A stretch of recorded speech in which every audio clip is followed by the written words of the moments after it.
I am pleased to have this opportunity to share with you small part of my experience of atomic bombing of Hiroshima.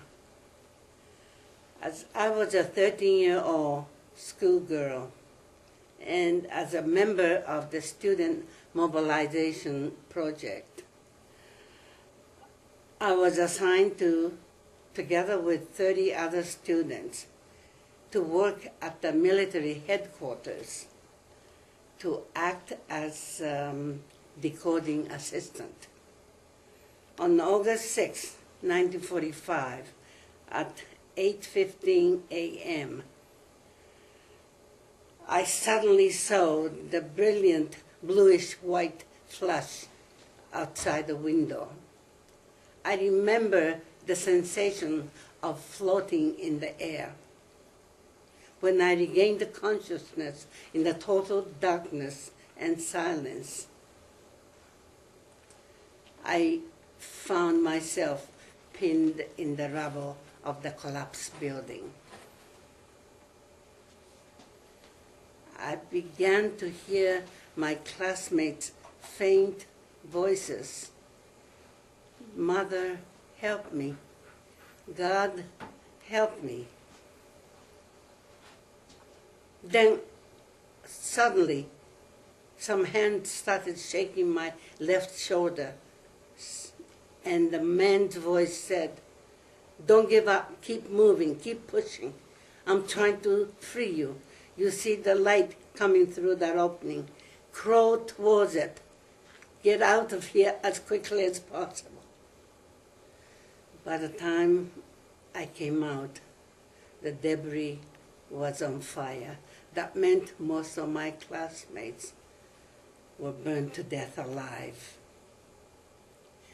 The soldier ordered me and a few other surviving girls to escape to the nearby hillside.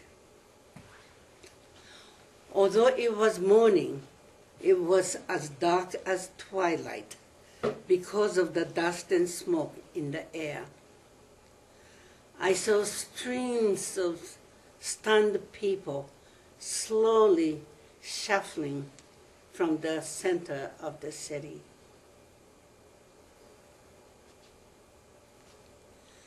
Toward the nearby hills. There were bleeding, ghostly figures. They were naked and tattered, burned, blackened, and swollen. Parts of their bodies were missing, flesh and skin hanging from their bones, some with their eyeballs hanging in their hands. We girls joined the ghostly procession, carefully stepping over the dead and dying.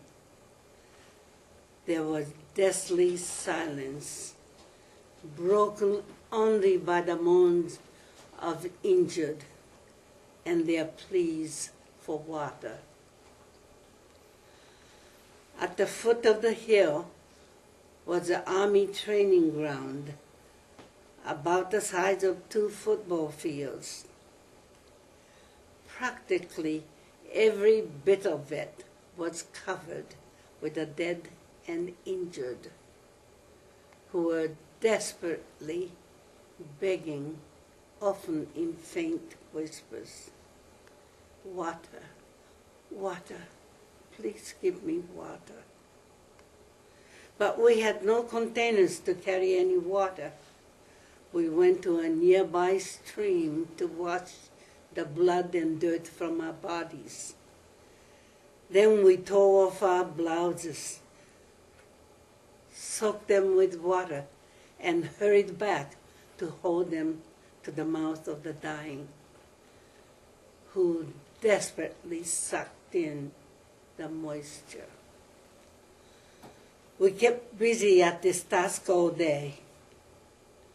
We did not see any doctors or nurses. When darkness fell, we sat on the hillside and watched the entire city burn. Numbed and stunned by the massive and grotesque scale of death and suffering we had witnessed. Thus my beloved city of Hiroshima suddenly became desolation, with heaps of ashes and rubble, skeletons and blackened corpses. Out of a population of about 360,000, most of whom were non-combatant women, children, and elderly, became victims of the indiscriminate massacre of the atomic bombing.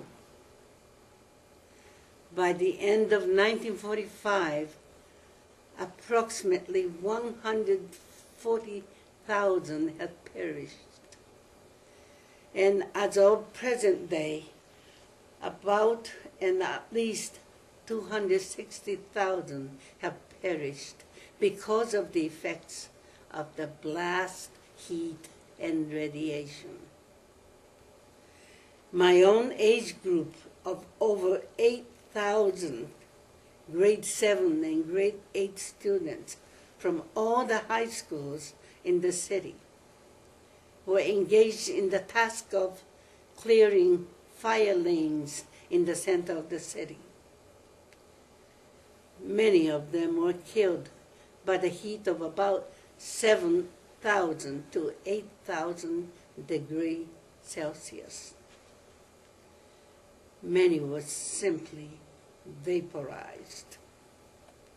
Radiation, the unique characteristic of the atomic bombing, affected people in a random way, some fatally and others years later by the delayed effects, and it is still killing today, 66 years later.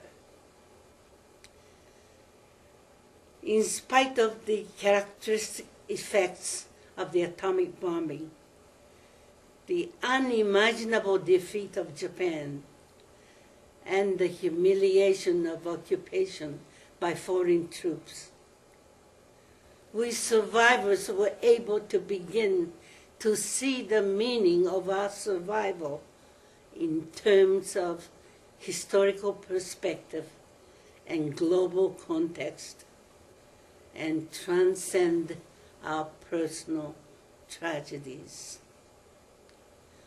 We became convinced that no human being should ever have to repeat our experience of inhumanity, illegality, immorality, and cruelty of atomic warfare. And we identified our mission as warning the world of the danger of nuclear weapons.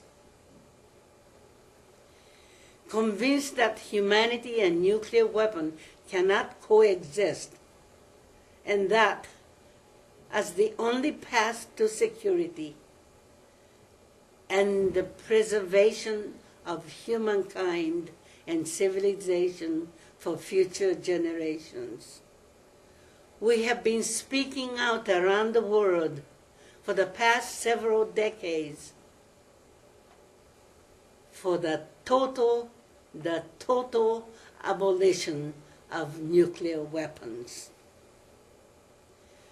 To you, the participants of this forum, I wish you productive and successful deliberations.